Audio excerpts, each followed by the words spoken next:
नमस्कार। DD news पर आप देखना शुरू कर चुके हैं समाचारों का बुलेटिन। मैं हूं लालचंद्र सिंह। देखेंगे देश और दुनिया की तमाम बड़ी खबरें, लेकिन सबसे पहले इस समय की हेडलाइंस। केंद्रीय गृह मंत्री अमित शाह 3 दिन के पूर्वोत्तर दौरे पर। आइजॉल में एक समारोह में असम राइफल्स की भूमि मिजोरम सरकार को की हस्तांतरित। कहा 30-35 साल पुरानी मांग आज मोदी सरकार के नेतृत्व में हुई पूरी। असम में लाचित बरफुकन पुलिस अकेडमी का भी किया उद्घाटन। मतदाता सूची को अपग्रेड करने के लिए मतदाता सूची को आधार से जोड़ने की तैयारियों के बीच चुनाव आयोग ने 18 मार्च को बुलाई बैठक। यूआईडीएआई के सीईओ के साथ साथ केंद्रीय गृह सचिव और विधायी विभाग के अधिकारी भी होंगे बैठक में शामिल। कर्नाटक में सिद्धारमैया कैबिनेट का फैसला। टेंडर में मुस्लिम ठेकेदारों को मिलेगा 4% आरक्षण। तो भाजपा ने कहा राहुल गांधी के इशारे पर कम्युनल और वोट बैंक की राजनीति को दिया जा रहा है नया आयाम। तेलंगाना में 6 महिला नक्सलियों समेत 64 माओवादियों ने किया आत्मसमर्पण। आत्मसमर्पण करने वाले माओवादियों में से एक एसीएम सदस्य छत्तीसगढ़ के बीजापुर और सुकमा में थे ये सक्रिय। और चेन्नई के थाईयूर में रेल मंत्रालय के सहयोग से आईआईटी मद्रास द्वारा तैयार की गई महत्वाकांक्षी हाइपरलूप परियोजना का रेल मंत्री अश्विनी वैष्णव ने किया निरीक्षण। परियोजना से ट्रेनों के संचालन में काफी मदद मिलेगी और ट्रेनों की स्पीड को बढ़ाया जा सकेगा।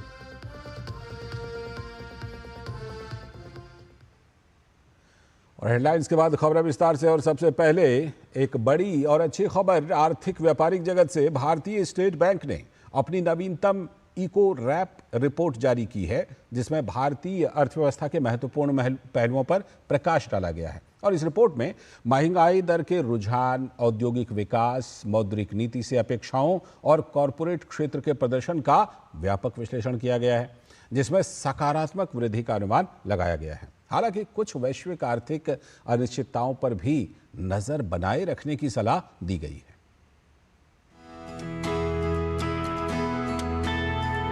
एसबीआई की जारी ताजा इको रैप रिपोर्ट भारत के वर्तमान आर्थिक परिदृश्य का व्यापक विश्लेषण पेश करती है, जिसमें मुद्रास्फीति, मौद्रिक नीति, औद्योगिक उत्पादन और कॉरपोरेट प्रदर्शन में अहम बिंदुओं पर प्रकाश डाला गया है। एसबीआई रिसर्च के मुताबिक चालू वित्त वर्ष में आरबीआई संचयी ब्याज दरों में 75 आधार अंकों की कटौती कर सकता है। अप्रैल और जून 2025 में लगातार कटौतियां हो सकती हैं, जबकि अक्टूबर 2025 में तीसरी कटौती संभव है। यह पूर्वानुमान मुद्रास्फीति के स्थिर रहने की उम्मीद पर आधारित है। रिपोर्ट में बताया गया है कि फरवरी 2025 में सीपीआई महंगाई दर 3.6% तक गिर गई, जो 7 महीने का निचला स्तर है, जिसकी अहम वजह खाद्य पदार्थों की कीमतों में आई उल्लेखनीय गिरावट को माना गया है। खास तौर से लहसुन, आलू और टमाटर की कीमतों में भारी गिरावट के कारण 20 महीनों में पहली बार सब्जियों की महंगाई दर नकारात्मक हो गई।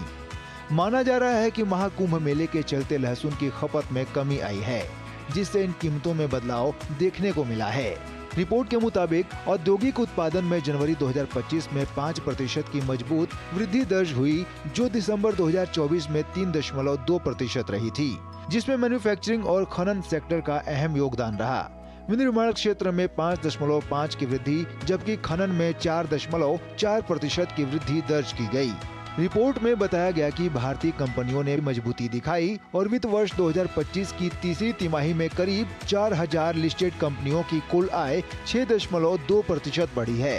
Capital goods, consumer durables, FMCG, health care और फार्मास्यूटिकल जैसे क्षेत्रों में मजबूत वृद्धि देखने को मिली, जो वैश्विक आर्थिक चुनौतियों के बीच कॉरपोरेट क्षेत्र के लचीलेपन को दर्शाता है।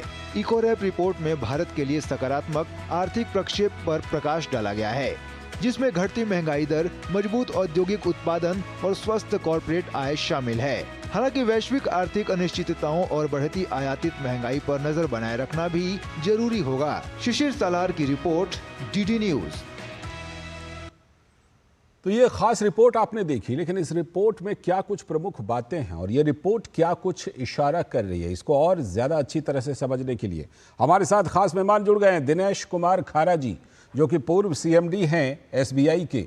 बहुत बहुत स्वागत दिनेश कुमार खारा सर आपका यहाँ डीडी न्यूज़ पर।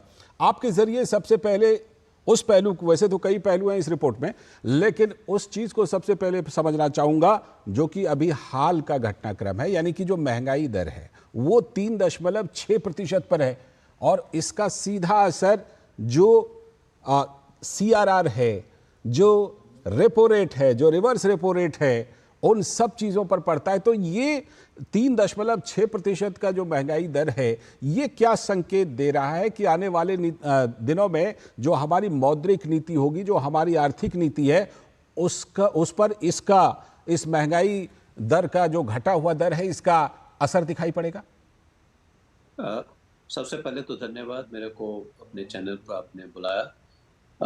इस संदर्भ में मैं ये कहना चाहूँगा कि जब महंगाई दर को देखा जाता है, और हमने गत वर्षों में देखा है कि महंगाई दर के चलते ही जो है हम लोगों का इंटरेस्ट रेट में कोई गिरावट नहीं आई थी, और इसमें जब थोड़ा ये सॉफ्ट होना शुरू हुआ है, और मोर ओवर जो कंज्यूमर प्राइस इन्फ्लेशन का जो नंबर है, वो जैसा कि आपने देखा है कि फरवरी के मंथ में जो है इट इज़ 7 महीने में सबसे लोएस्ट नंबर आया है। ये एक बहुत बड़ा इंडिकेशन है कि आने वाले दिनों में संभवतः महंगाई दर कम होगी, और महंगाई दर के कम होने से, जो कि एक बहुत बड़ा द्योतक है, जी। जो पॉलिसी में इंटरेस्ट रेट का डिसीजन होता है उसमें, उसको डिसाइड करने में, तो इसका एक बहुत बड़ा महत्वपूर्ण इसकी भूमिका रहेगी। हमारा ये मानना रहेगा कि अगर इसी तरह से महंगाई दर कम होती रही, तो संभवतः जो हम लोगों ने इस रिपोर्ट में कहा है कि RBI जो अपना पॉलिसी रेट को अपने पॉलिसी के टाइम पर जब उसको रिव्यू करेगा, तो संभावना है कि तकरीबन इंटरेस्ट रेट कम होने की के जो है के लिए आवश्यक वातावरण बन जाएगा। ये हमारा मानना रहेगा। और साथ ही साथ ये भी जो एक बहुत बड़ी अच्छी बात इस रिपोर्ट में जो सामने आई है, तकरीबन 6000 के करीब कंपनियों को जिनका विश्लेषण किया गया, उसमें ये पाया गया कि उनकी आय में जो रेवेन्यू है वो तकरीबन 6% इंक्रीज हुआ, लेकिन उनका जो एबिटा और प्रॉफिट है वो तकरीबन 11 से 12% का इंक्रीज हुआ है, जो कि एक इसके माध्यम से ये जानने को मिलता है कि जो कंपनियों की आर्थिक स्थिति है वो बहुत सुदृढ़ है। और साथ ही साथ ये भी देखा गया कि जो इंटरेस्ट कवरेज रेशियो जिसको हम बोलते हैं, इंटरेस्ट कवरेज रेशियो में भी तकरीबन 20 बेसिस पॉइंट का इम्प्रूवमेंट हुआ है। मतलब ये है कि कंपनियों की ऋण लेने की क्षमता और अधिक बढ़ गई है जी। तो ये भी एक बहुत अच्छी एक इंडिकेशन है कि आने वाले दिनों में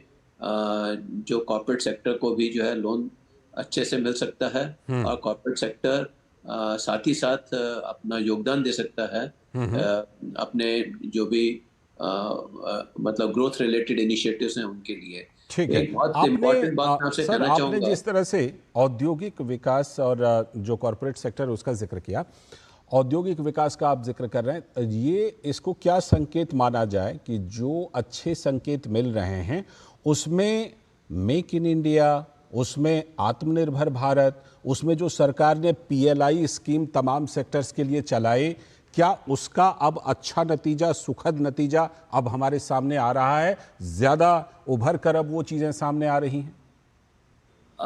मेरा मानना है कि जो इनिशिएटिव्स लिए गए सरकार के द्वारा, जैसा कि PLI, मेक इन इंडिया, इस तरह के इनिशिएटिव से एक डायरेक्शनल इंडिकेशन हो गया इंडस्ट्री को, और उसके चलते अब की बार हमने देखा है कि इंडस्ट्री का ग्रोथ रेट भी जो है कहीं अच्छा है बनिस्बत पहले के ग्रोथ रेट के मुकाबले में।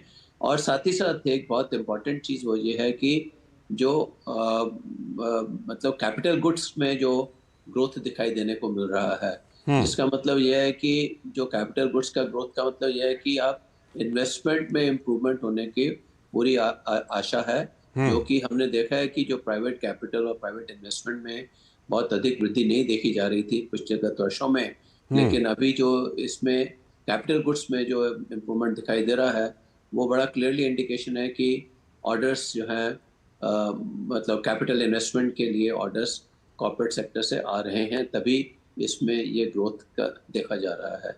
ये एक अर्ली इंडिकेशन मैं मानता हूँ कि आने वाले दिनों में संभवतः प्राइवेट इन्वेस्टमेंट में भी बढ़ोतरी होगी। जो एक सकारात्मक वृद्धि का अनुमान जताया गया इस रिपोर्ट में, जो पॉजिटिव चीज़ें दिख रही हैं, उसमें सबसे ज़्यादा योगदान, जैसे औद्योगिक क्षेत्र का तो विश्लेषण किया ही गया है, लेकिन जो बाकी क्षेत्र हैं, सेवा क्षेत्र है, कृषि क्षेत्र है, क्या वहाँ से भी सकारात्मक संकेत मिल रहे हैं और वो भी एक आधार बना है इस सकारात्मक वृद्धि के अनुमान का? इस रिपोर्ट में इस बात को नहीं कवर किया गया, लेकिन अदरवाइज अगर देखें तो जो डिमांड, जो कंजम्पशन डिमांड में इम्प्रूवमेंट है वो रूरल सेक्टर से आ रही है। रूरल सेक्टर से डिमांड में इम्प्रूवमेंट का बड़ा क्लियर इंडिकेशन है कि रूरल इकोनॉमी काफ़ी अच्छी स्थिति में है। तो ये मैं मानता हूँ कि इसके चलते रूरल सेक्टर में भी काफ़ी अच्छा एक इकोनॉमी के पॉइंट ऑफ व्यू से बहुत अच्छा योगदान मिलेगा। इसमें रिपोर्ट में जो वैश्विक अनिश्चितताएं हैं, कि जो ग्लोबल अनसर्टेनिटीज़ हैं, उस पर नज़र रखने की, पैनी नज़र रखने की ज़रूरत है। हम जानते हैं कुछ ऐसे इलाके हैं जहां कॉन्फ्लिक्ट्स चल रहे हैं, रूस यूक्रेन, हालांकि अब उसके समाप्त होने की भी बातें चल रही हैं, चर्चा चल रही है, लेकिन फिर पश्चिम एशिया में है। उससे हम जानते हैं पेट्रोलियम को लेकर के, पेट्रोलियम बाज़ार पर काफ़ी उसका असर पड़ता है। तो ये जो अनिश्चितताओं पर नज़र रखने की बात कही गई है, इसमें कुछ महत्वपूर्ण चीज़ों को अगर आप हमारे दर्शकों के सामने रखना चाहें कि किन चीज़ों पर सबसे ज़्यादा नज़र भारत को, भारतीय अर्थव्यवस्था को रखनी चाहिए?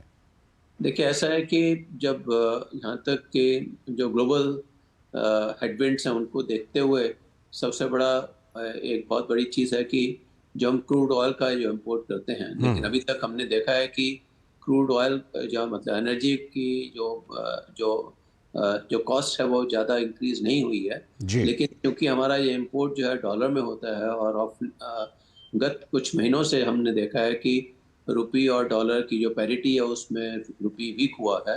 तो इसके चलते जो है हमें इसमें विशेष रूप से ध्यान रखने की आवश्यकता है।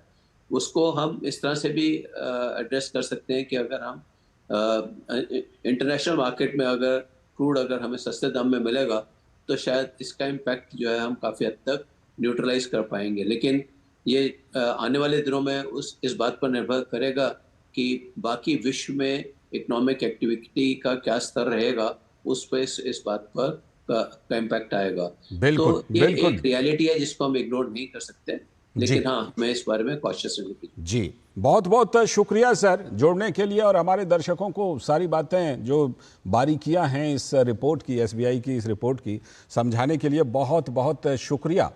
तो हमारे साथ दिनेश कुमार खारा जी जुड़े हुए थे, जो कि फॉर्मर सीएमडी एसबीआई के, और चर्चा में और रिपोर्ट में जो बातें आ रही हैं कि सकारात्मक संकेत अर्थव्यवस्था को लेकर मिल रहे हैं। एक और बड़ा संकेत है, सकारात्मक संकेत, कि भारत के विदेशी मुद्रा भंडार में बड़ा उछाल देखने को मिला है। भारतीय रिजर्व बैंक की हाल की रिपोर्ट के मुताबिक 7 मार्च को समाप्त हुए सप्ताह में विदेशी मुद्रा भंडार 15.26 अरब डॉलर बढ़कर 653.96 अरब डॉलर तक पहुंच गया। ये बीते 2 वर्षों में सबसे बड़ी साप्ताहिक बढ़ोतरी है। इससे पहले 1 मार्च को समाप्त हुए हफ्ते में विदेशी मुद्रा भंडार में 1.78 अरब डॉलर की गिरावट दर्ज की गई थी, जिससे ये 638.69 अरब डॉलर रह गया था। हाल ही में विदेशी मुद्रा भंडार में गिरावट का कारण भारतीय रिजर्व बैंक द्वारा रुपए की स्थिरता बनाए रखने के लिए बाजार में किया गया हस्तक्षेप था। सितंबर 2024 में देश का विदेशी मुद्रा भंडार अपने 704.88 अरब डॉलर के सर्वकालिक उच्चतम स्तर पर पहुंचा था। इस बार विदेशी मुद्रा भंडार में वृद्धि का श्रेय 28 फरवरी को रिजर्व बैंक द्वारा किए गए 10 अरब डॉलर के विदेशी मुद्रा विनिमय को दिया जा रहा है। इसके तहत रिजर्व बैंक ने रुपए के बदले अमेरिकी डॉलर खरीदे थे, जिससे बाजार में तरलता बढ़ी और मुद्रा भंडार में बढ़ोतरी हुई। यहां पर ले लेते हैं एक छोटा सा ब्रेक। ब्रेक के बाद लौटेंगे और देखेंगे कुछ और बड़ी खबरें। Under the Honorable PM's leadership, an unprecedented push to yoga has been given. Today, yoga is playing a significant role in enhancing health and wellness across the world. PM Yoga Awards are given in recognition to outstanding contributions by individuals and organizations to the field of yoga. These awards carry a trophy, certificate and a prize of 25 lakh rupees. Hurry! Send your entries through MyGov platform before 31st March. Visit Ministry of Ayush website or MyGov platform for more details. जो लक्ष्य चुना था समझ आने लगा है। GLA university, उच्च लक्ष्य की निश्चित प्राप्ति। स्वागत है ब्रेक के बाद। ब्रेक से पहले हमने आर्थिक व्यापारिक जगत की बड़ी खबरें देखी। अब कुछ और खबरें देखते हैं। रेल मंत्री अश्विनी वैष्णव ने चेन्नई में देश के पहले हाइपरलूप टेस्ट ट्रैक के उप प्रोटोटाइप मॉडल का निरीक्षण किया। भारत ने हाई स्पीड ट्रैवल की दिशा में ऐतिहासिक कदम बढ़ाते हुए IIT मद्रास में पहला हाइपरलूप टेस्ट ट्रैक तैयार किया है। ये तकनीक 1000 किलोमीटर प्रति घंटा तक की रफ्तार हासिल कर सकती है। रेल मंत्रालय के सहयोग से विकसित इस प्रोजेक्ट के माध्यम से भविष्य में दिल्ली से जयपुर जैसी लंबी दूरी को मात्र 30 मिनट में तय की जा सकती है। यह टेस्ट ट्रैक IIT मद्रास परिसर में स्थित है और इसकी लंबाई 422 मीटर है। यह टेक्नोलॉजी निर्वात यानी वैक्यूम ट्यूबों में विद्युत चुंबकीय तरीके से तैरने वाले पॉड्स का उपयोग करती है, जिससे फ्रिक्शन और वायु प्रतिरोध समाप्त हो जाता है। इससे यह लगभग मैक 1.0 यानी कि 761 मील प्रति घंटा की गति तक पहुंचने में सक्षम होती है। इस पर रेल मंत्री अश्विनी वैष्णव ने कहा कि सरकार और शिक्षण संस्थान मिलकर भविष्य के ट्रांसपोर्ट में इनोवेशन कर रहे हैं। इस प्रोजेक्ट के लिए फंड रेल मंत्रालय द्वारा दिया गया है।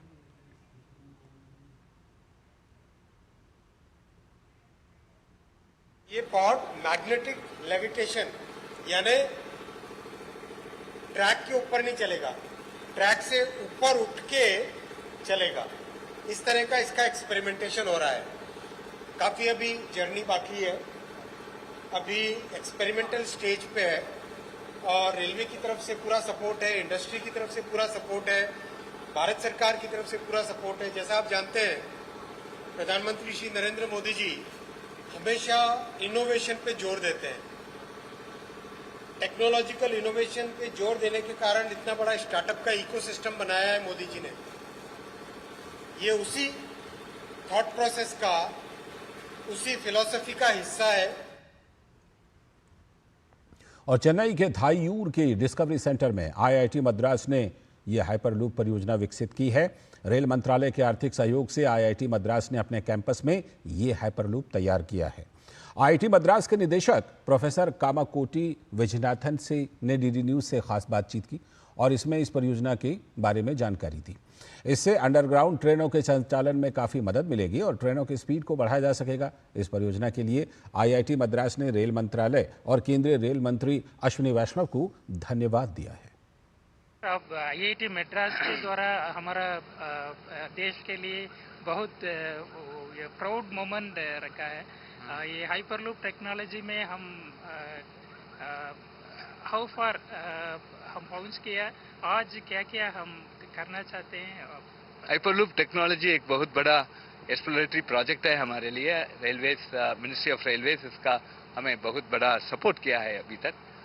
इसी में 3 प्रकार का ट्रांसपोर्टेशन हो सकता है। एक रेल में एक पॉड जाते हैं, वो उसमें हम वो ग्राउंड में रेल है, उसके ऊपर हमारा पॉड जाएगा और उसका स्पीड अभी 200 किलोमीटर हो जाएगा। और उसी में हम मैग्नेटिक लेविटेशन करके वो पॉड को ऊपर रख के उसको उस स्पीड में हम 400 किलोमीटर पर आवर जा सकते हैं। और इस ट्यूब को हम वैक्यूम करते तो ये लेविटेशन के साथ 600 किलोमीटर पर आवर तक जा सकते हैं। अभी आप 420 मीटर्स का एक टेस्ट ट्रैक बना है। इसी में लास्ट मंथ फरवरी मास में हम international Asia first hyperloop international competition भी हुआ है यहाँ। आज मंत्री जी से ये 3 डेमोस हम करेंगे। ये प्रोजेक्ट, ये प्रेस्टिजियस प्रोजेक्ट है, इसको टाइमलाइन? हाँ, टाइमलाइन तो है। अभी 2 मास में, अभी मई एंड हम लेविटेशन के द्वारा कर सकते हैं। अभी जून और जुलाई, मिड जुलाई में हम इसका कंप्लीट प्रोजेक्ट करेंगे। ये स्ट्रेट ट्रैक है। अभी ये कर्व और हाइट एल्टीट्यूड के लिए ऊपर चढ़ना, फिर ब्रिंगिंग डाउनवर्ड्स, इसी प्रकार का 2 कुछ टेस्ट भी करना है।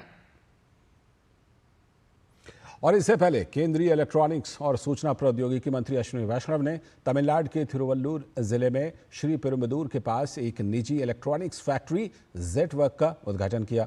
उन्होंने इस सुविधा में विस्तार परियोजनाओं की आधारशिला भी रखी। उन्होंने कहा कि श्री पेरुम्बदूर के पास पिल्लईपक्कम और मानालूर में 2 स्थानों पर 1112 करोड़ रुपए के निवेश से इलेक्ट्रॉनिक्स का इकाइयां स्थापित की जाएंगी। उन्होंने कहा कि ये इकाइयां हमारे इलेक्ट्रॉनिक्स उत्पादन के विकास को और गति प्रदान करेंगी। 2 electronics manufacturing clusters with investment of 1,112 crore, one at Pillaipakam, second Manalur. So these 2 will be set up as very large electronics manufacturing clusters, and that will help our growth of electronics manufacturing in Tamil Nadu in a very big way. साथ ही उन्होंने कहा कि प्रधानमंत्री नरेंद्र मोदी के नेतृत्व में बीते 1 दशक में देश में इलेक्ट्रॉनिक्स उत्पादन काफी बढ़ा है। आज इलेक्ट्रॉनिक उत्पाद देश की दूसरी सबसे बड़ी निर्यात सामग्री बन गई है। Prime Minister Shri Narendra Modi ji, he took the responsibility of the country.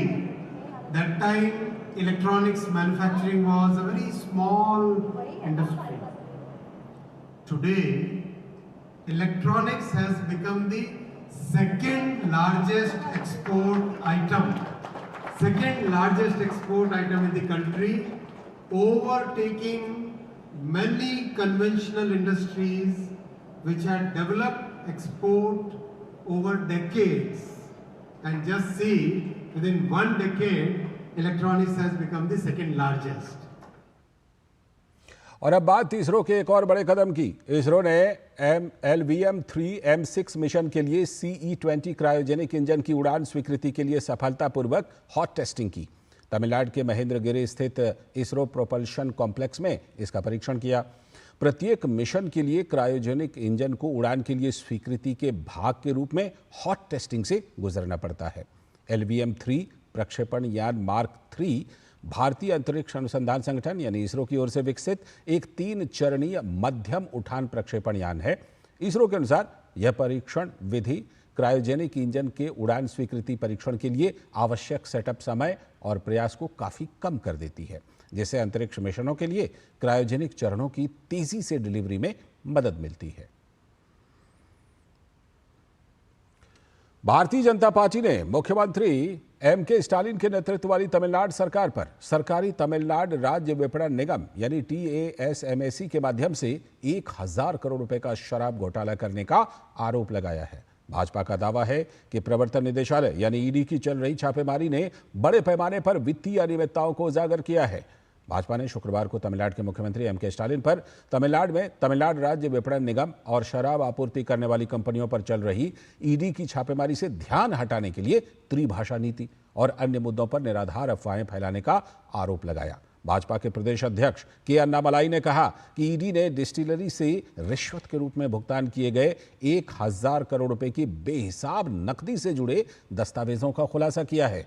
उन्होंने आरोप लगाया कि DMK ने सिस्टम में हेराफेरी करके अपनी पार्टी के खजाने को भरने के लिए आम लोगों को लूटा है। उन्होंने तमिलनाडु के मुख्यमंत्री M.K. स्टालिन को कहा कि उन्हें इन रिश्वत को पाने वाले लोगों का नाम का खुलासा तमिलनाडु की जनता के सामने करना चाहिए। अन्नामलाई ने कहा कि उन्हें खुद से ये भी पूछना चाहिए कि क्या उन्हें तमिलनाडु के CM के रूप में बने रहने का नैतिक अधिकार है। भाजपा ने इस मुद्दे पर तमिलनाडु में 17 मार्च 2025 को चेन्नई के एगमोर में थलमुथु नटराजन मल्लिगई में TASMAC मुख्यालय के बाहर विरोध प्रदर्शन का आह्वान किया है। भाजपा ने तमिलनाडु के लोगों से अपील की है कि वे इस भ्रष्ट DMK सरकार के खिलाफ इस विरोध प्रदर्शन में बड़ी संख्या में उनके साथ जुड़ें। The investigation is happening on day 1, day 2, day 3. We all have sources, like media has got source. I also have my source. That is why it is over 1,000 crore. I believe it is multiple 1,000 crore. It is over 1,000 crore. Transport scam, liquor scam, one scam after the other, every single scam is involved. And he is the kingpin. And Supreme Court has questioned whether he has got the moral right to continue as a chief minister, as a minister in the state, because chief minister has kept his post warm. And he has given to him right after he came out of jail. If there is one guy who cannot talk about political probity, it is Mr. Senthil Balaji, whom I keep calling liquor minister. So this scam is much bigger than Chhattisgarh, much bigger than Delhi. I'm sure ED will do a good job. They have to do a good job.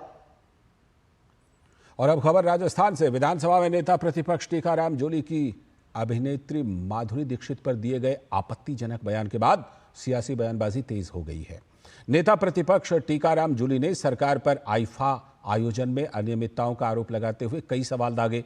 उन्होंने कहा कि सरकार इसे बड़ा आयोजन बताने में जुटी है, लेकिन हकीकत यह है कि इसमें शाहरुख खान के अलावा कोई फर्स्ट ग्रेड का कलाकार नहीं आया।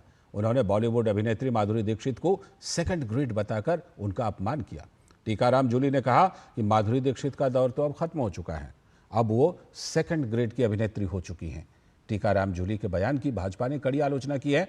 भाजपा के प्रदेश अध्यक्ष मदन राठौड़ ने भी टीकाराम जूली के ऊपर तंज कसते हुए कहा कि आखिर पता नहीं जूली कौन से विशेषज्ञ हैं जो फर्स्ट और सेकंड ग्रेड तय कर रहे हैं। अब ये उनका अनुभव कब से होने लग गया है?